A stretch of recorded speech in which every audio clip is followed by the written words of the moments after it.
Putin has explicitly described Ukraine as what he calls historical Russian lands. It's very interesting that last summer, at a time when Russian tanks and armoured vehicles were already assembling on Ukraine's borders for what we now know as basically a dress rehearsal for the invasion, Putin did an extraordinary thing. He became an amateur historian. He sat down, he called up books, papers, essays, and he wrote this 5,000-word treatise. And essentially, he sets out his key idea, which is that Ukraine was never an independent country, that it's always been a part of Russia, going all the way back to the 10th century, channeling these ideas of reuniting a divided kingdom, restoring spiritual unity, and also teaching the West a lesson.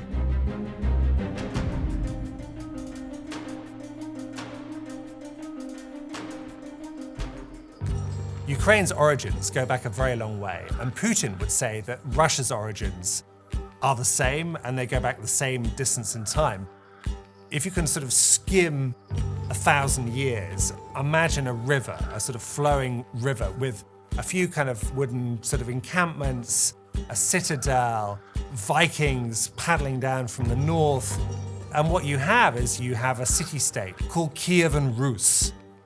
And most importantly, you have someone called Volodymyr or Vladimir, Prince Vladimir. And what is important about Prince Vladimir is that in 988, not recently, a long time ago, supposedly, so the legend goes, he looked at various religions. He looked at Islam, didn't fancy Islam, and he decided on orthodoxy, and he got baptized and founded, as Putin would see it, Russian civilization.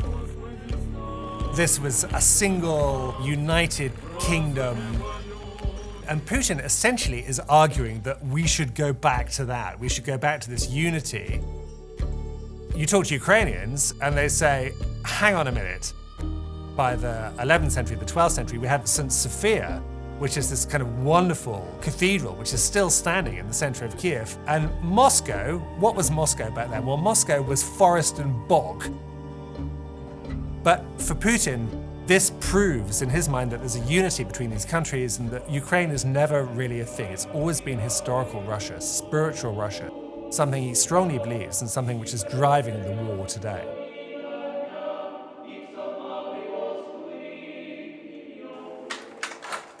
I've been covering Ukraine for about 15 years. I first started going there in 2007 as Moscow correspondent for The Guardian.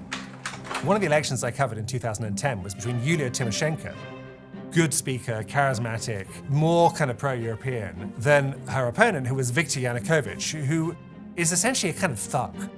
His nickname was Dub, which means kind of, block of wood, oak tree.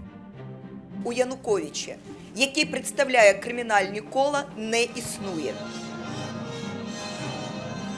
He won this election in 2010. I'd met his people who'd said that he's a Democrat, he's reformed, having tried to steal an election in 2004. And of course, it was all a pack of nonsense. The first thing he does is try and lock up Tymoshenko, he bribes MPs, and he starts stealing billions and billions and billions of dollars. The inflection point in this drama is in the autumn of 2013, where Ukraine is due to sign an association agreement with the European Union, essentially putting it on a westward trajectory. Putin doesn't want this to happen, so he bribes, cajoles, and Yanukovych scraps the association agreement and decides he's going to get a kind of bailout from Russia instead. And there are street protests, even though it's really cold. People come out on the Maidan, and for some weeks they're peaceful. And then Yanukovych's people start beating up demonstrators. Some of them turn up dead. It gets more and more violent. And you get a sort of medieval-style siege where protesters are catapulting rocks at the riot police, and the riot police are firing back. And this culminates when Yanukovych's riot police shoot dead over 100 protesters. It's a terrible moment. Fire in the air, smoke. Yanukovych flees to Russia. The Maidan uprising is successful, but Vladimir Putin decides that this is a CIA coup, And he responds by annexing Crimea, sending in his special services to seize the peninsula, and kicking off a kind of counter-uprising, a pro-Russian uprising in the east of the country, and creates a problem which has really kind of haunted Ukraine ever since. Мы считаем и будем считать, что Украина наш не только ближайший сосед, а действительно наша братская республика. А наши вооруженные силы – это товарищи по оружию. И я уверен, что украинские военнослужащие и российские военнослужащие будут не по разные стороны баррикад, а по одну сторону баррикад. When Russia and Vladimir Putin started sending troops to Ukraine's borders for the first time in the spring of 2021, it wasn't really immediately understood what was going on. Russian drivers would be going along, listening to pop music, and they had their dash cams on, and suddenly they would pass a column of tanks. It just seemed to me wishful thinking that Putin would deploy all this hardware and not do something. Now, actually, what he did in Crimea in 2014 was already unthinkable. I mean, he essentially seized an area of territory the size of Belgium. It's like the French walking into Belgium and saying that's now France. If you can do Crimea, then why not do more? The messaging coming from the White House is very, very worrying. Essentially, they're saying that Putin is planning to attack Ukraine, that he is looking at a large and ambitious military operation, and that things could get very, very bad. Our view is this is an extremely dangerous situation. We're now at a stage where Russia could at any point launch an attack in Ukraine. On February the 21st, 2022, Putin held, I would say, the most extraordinary meeting probably of his presidency, where he summoned his Security Council. Putin is in one corner on a little chair, and a bit like naughty school kids, his Security Council members are on the other side, and Putin has a plan, which is to formally recognize as independent Donetsk and Luhansk People's Republics. These are sort of puppet Russian entities in the east of Ukraine. What that means is, one, that the negotiating process with Kiev is over, but two, essentially it means war. It's a feudal exercise in fealty and oath-sharing, where these quite important, powerful individuals have to get up and say whether they agree with the plan. And surprise, surprise, they all agree.